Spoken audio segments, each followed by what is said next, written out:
I do not condone or recommend the tearing down of another female.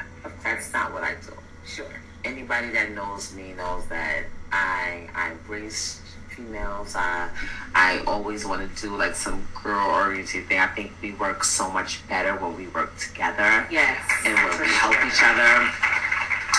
And I just don't, especially when I know someone who's come from somewhere like I have come from, when you come from the bottom and you've actually managed to make something out of yourself. That just makes me happy. It just makes me all mushy inside. However, in the event that you piss me off and we become arch enemies, run for cover. Because I don't care. Like, then I don't care anymore. Now it's like there's nothing even, to think about. But no, realistically, it's a lot that was going on. There was things that were said on record. Like, the record thing, I feel like, as women, and I've said this since the first time I've ever touched the mic, that you're supposed to say you're the best. And this is just not in rap. This is in any field. I don't care what you're doing, whether it's sports, medicine. If you're a secretary, you're supposed to think you're the best damn one that's out there. I don't care if the chick next to you has, fancy little desk and she gets paid more than you. Like, so what? I'm still the best coffee maker in here. Like, that's it. So, right. So, and that's how I feel you should always feel. You should wake up and feel like you're the best at what you do. And if you're not, you don't feel like that, you can be better or you will be the best. You should never feel like, oh, you're number two to anybody, or you should never make yourself number two to anybody. And that's just how I am. I've always been like that. I don't care what anyone says. I just think that I'm shit. So, I encourage other people to feel like that. You just feel so much better. Like I've went through periods where I felt like all my friends were short and they were light skinned, they had long hair, and I was like 5'9", and had this nappy curly thing going on, and I went through those phases where I felt like I didn't fit in with everybody else. And then one day I just woke up and I was like, this is dumb. Like I'm not gonna keep bleaching my hair, keep falling out every time I try to lighten it. Like these contacts is too much. Like I just woke up one day and was like, this is who I am, and that's who I'm gonna be, and that's that. Mm-hmm. So when you have someone that is behind the scenes, doing little catty things to you and sneaky things to you, that bothers me. I don't really care about things on the record. People like, oh, she was subbing you, she said that. Because I had people doing that. Oh, I think she's talking about you. Okay, if she doesn't say my name, if anyone, and that's not just her, to anybody. If you don't say my name, I don't care. I'm not going to sit here and be like, oh, I think she's talking about me and waste space. I'm worried about getting this bag. And when I mean about getting this bag, I need this money. I need to make sure that the bag is secured. I don't care about anything else, no cattiness, because a lot of times that's what women do. Women are very catty, women are very competitive, and then a lot of times it's the men that are around that's like, oh, I think she's talking about you, or she's trying to take your spot, or she's trying to do this, like, and then we feed into it, and then it turns into something else, and they step back and like, I'm staying out of that girl stuff. You started it. So, and it was never really, it was music things, but it was about behind the scene things. Like I said, when I did on Wednesday, when I actually said I was done, I don't want to talk about it no more, because when I'm done, I'm done. I'm going to say what I say, and that's that. It bothered me, though, like when I'm promoting, I'm not like, yo, I want her to do her thing, and I'm happy, but like, I actually liked her. Yeah. I still don't have a problem at it, but don't try to come for me. Mm-hmm. Like, I explain to people, and my husband thinks it's the sickest thing on the planet. He's like, how do you just catalog information about people and then that one day you might get into an argument? So I'm going to explain it. a little bit. It sounds kind of sick that I do that, but let me tell you what happened. When I was younger, I would have arguments with people, and then I wasn't good at arguing. Like, the argument would be over, and it'd be like 2 hours later, and I feel like I got my whole asshole chewed out. I'd be like, I had good points, I just couldn't think of them at the time because I was so mad, and it just skipped my mind. So I was like, you know what? I'm going to start cataloging this in the event that anything ever happens, I'm going to be prepared in future arguments. This sounds crazy, but I started winning arguments after that. That's smart. Like, people would get into me, I'd be like, haha, I bet you she didn't remember that time when she borrowed my shirt and never gave it back. So, it kind of started like with that. So when I get upset, it's like everything. I just open that little file cabinet and I just go in on every single thing that you've ever done in your entire life.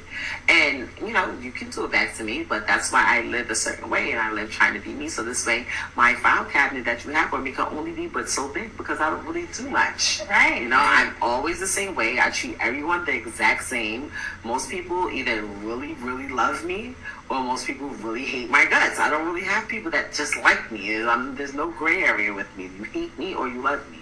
Like, yeah. So I just feel like with that record, it's what I said. Like, I was never waiting for a response because when I have an argument, I don't want to argue and I say something, then you say something to hurt my feelings, and I say something back. No, I want to shut you down, and that's it. I don't want to say anything. Like, I'm one of those people that you have an argument, I say everything, and then I walk out where you're sitting there like, and that's it, slam, and you're like, yeah, I don't want to go back and forth. I don't want to give you a chance to hurt my feelings back. Right, like, that's not cool. But I definitely, it's been a lot. It won't go away. I realized recently that I really mastered the art of arguing after I put out this record, and I'm like, maybe I should have took it a little easy. You think so? No, I don't think so. No, I don't think so. But you know, it's over now. Yeah. I mean, if she wants to say something, then cool. But I said what I had to say, and that's really it. If she wants to. I know that your take right now is, you know, I said what I said. I don't care if she responds or not. Right. But do you think that she will? I don't care. Yeah. Do you know what it means to not care? Like, I really don't think about it. I really don't. Like, my favorite thing is, like, I don't care. I don't, if it doesn't have anything, like, this music thing, it's a blessing, and it's a wonderful thing to be able to do something that's fun to you and that you enjoy and make money off of it. But when I was away all of that time, I wasn't dreaming about being in the studio. I wasn't, you know, wishing that I can go and, you know, make music. Like, I had those moments where I was like, oh, that beat is dope. I wish I could have rapped on it. But for the most part, I missed my husband. I was missing, you know, certain things that my mom cooks. I was missing, you know, just doing normal stuff, like going to the movies and stuff like that. And that's the things that I care about. I don't think about music all day. I try to think about it not at all. Like, really, that's not, life is not that. I wasted so much time doing that. Prior to my incarceration, that's all I thought about. I would miss Christmases, I would miss Thanksgivings, I have a show, or I have to go overseas, or I have a tour, or I have this, I have that, and I didn't care about any of the little things. When you miss your only child's elementary graduation, junior high school graduation, when you miss mommy muffin day and things like that, like, you start reevaluating your life and the things that you feel are important and a priority. I'm not gonna sit here and waste. I literally was on high alert all last week, like, because if she says one thing, I'm gonna go with, like, I was on high alert last week. I'm like, I cannot waste any more time of my life on something so stupid as like a rap beef. Like, and plus I don't want it to go somewhere outside of music. Like, you know, even though I said some really potent things and things that I really feel strongly about. It was a full 7 minutes of potent. I just wanted to make sure I got everything. So that's basically how she feels about the situation. And do you agree? Do you agree this is the smart thing? She's saying if Nicki come back with anything, she's just... And I know what she means. She was hot. She was ready.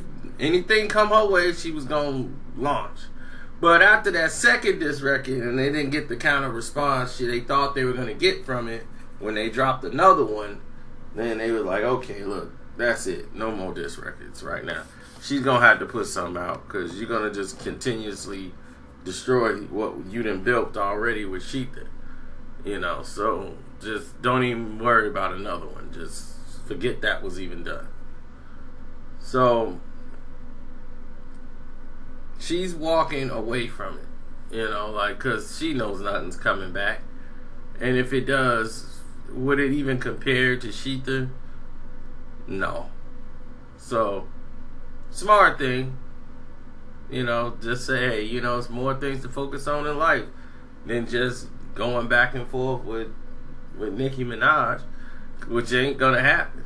I'm quite sure she's gonna throw a little jab here and there.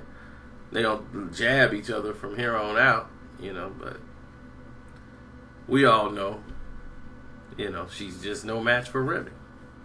And that's just it. Then everybody can get their money. I'm out. Deuces.